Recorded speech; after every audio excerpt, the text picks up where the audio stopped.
Hello, it's The Guardian's Peter Bradshaw here, and welcome back to my review channel, providing the Pringles of insight and the ice-cold lager of comment in the dysfunctionally indulgent binge of criticism. And can I just quickly remind you to subscribe and leave a comment? Not Judas, Jesus. Timothée Chalamet's hilarious and seductive portrayal of Bob Dylan in A Complete Unknown makes him the smirking, scowling and unwilling leader of his generation, whose refusal to submit to the crucifixion of folk acoustic purity is his own crucifixion. Chalamet gives us a semi-serious ordeal of someone who is part Steinbeck hero, part boy band star and part sacrificial deity. On being derisively asked if he is God, Dylan replies, "How many more times? Yes." I say no one wants to hear what a kid wrote last month.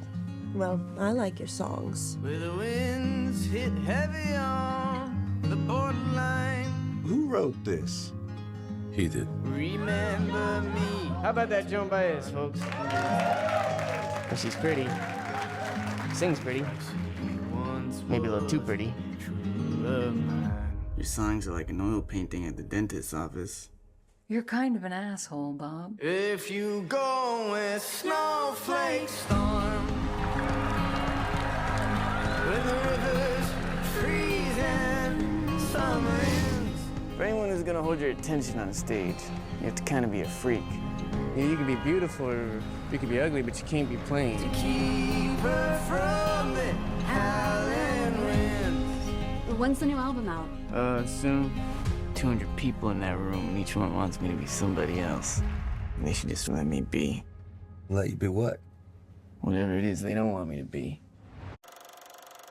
He shows us the mysterious burden of celebrity and zeitgeist ownership endured by a singer-songwriter who transcended John the Baptist in the form of the fatherly and sad-eyed folk mentor Pete Seeger, wonderfully played by Edward Norton, and finally has to wake up his dozing apostles in the Garden of Gethsemane with electric guitars played, in his own legendary words, fucking loud.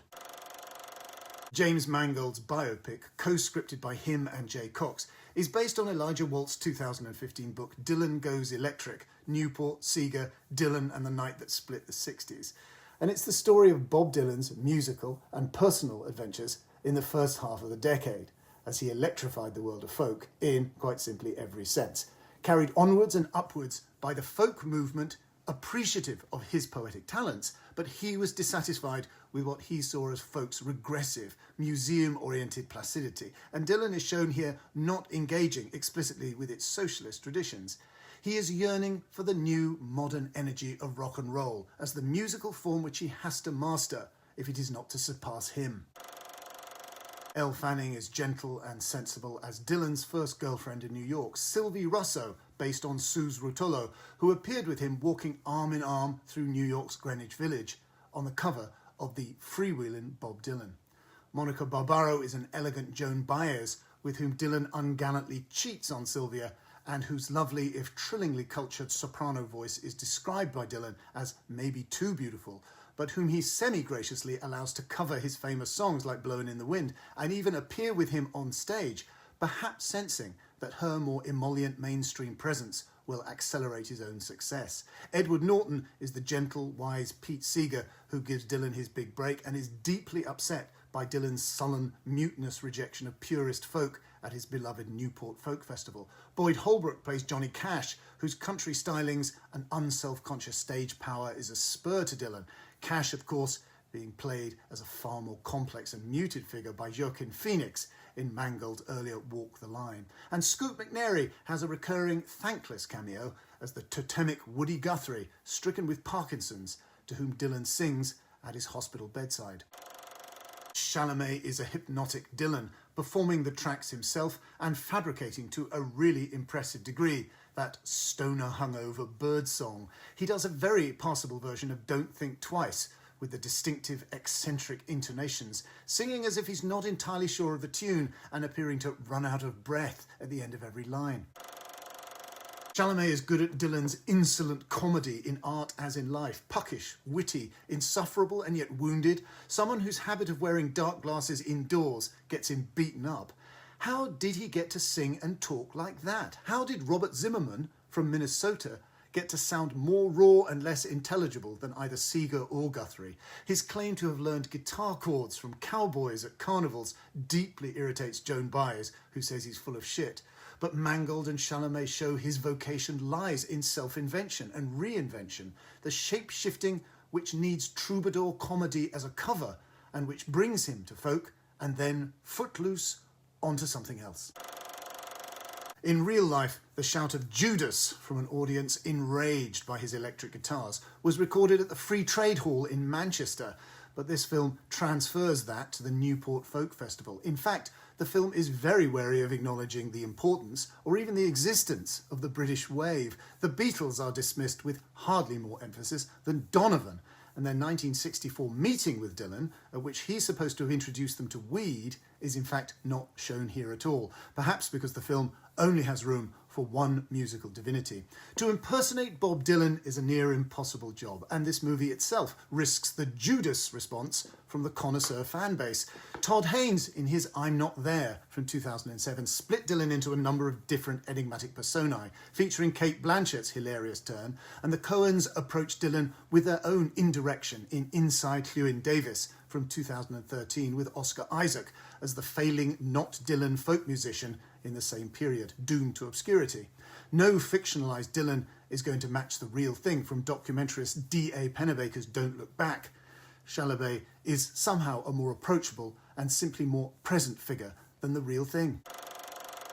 Interestingly, the story, despite the classical music biopic tropes that Mangold did so much to popularise, does not, in fact, conform to the classic rise, fall, comeback format. It's all rise, but troubled and unclear. Now, you might not buy Chalamet's Dylan at first. I didn't, until that Woody Guthrie bedside scene. There's such an amazing bravado in this performance. And now it's time for a slightly subdued edition of that semi-regular feature on this channel, Serendipity Corner.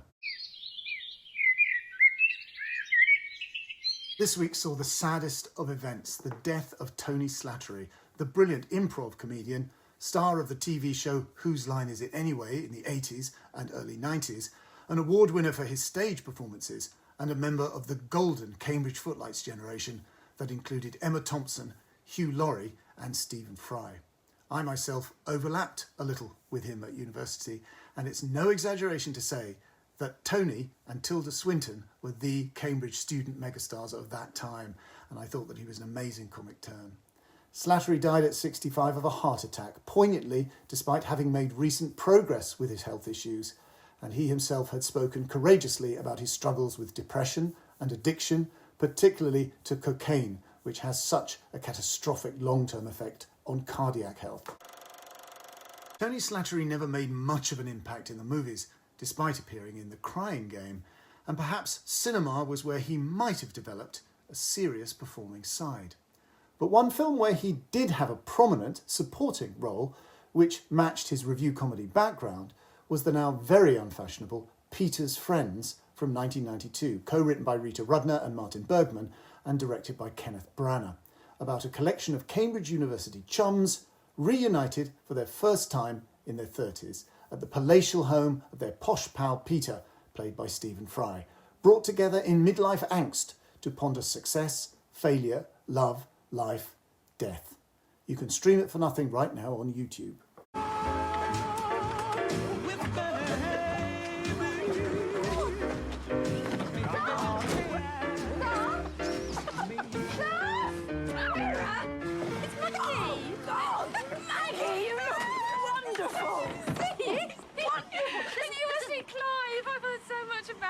Actually, this is Brian. I meant Brian. No, I did. I completely meant Brian. I'm very bad with names. I'm sorry. It's completely my fault. Brian, you've been talking about Brian for months, haven't you? We only met a couple of weeks ago. Oh, congratulations. You look very happy together. I wonder who's picking us up. Peter's Friends became seen by some as a frankly insufferable exercise in actorly Oxbridgey self-love, and it became trendy to criticise that tallest of tall poppies, Kenneth Branagh. It was marketed at the time as a kind of British Big Chill, a comparison in which Peter's Friends was always going to come off second best.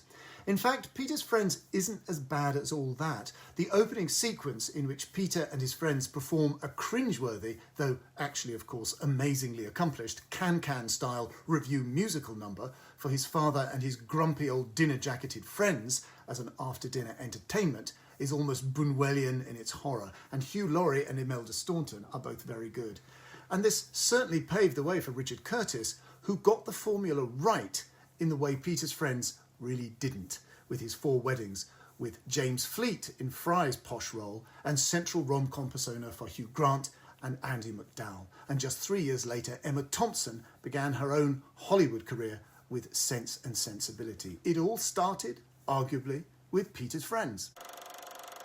As for Tony Slattery, his life story challenges us to think what we mean by failure. He had a glorious career on screen and stage, withdrew for a long time for health reasons, endured loneliness and heartbreak, maybe found that there wasn't much money left after the dealers and the tax man had been paid.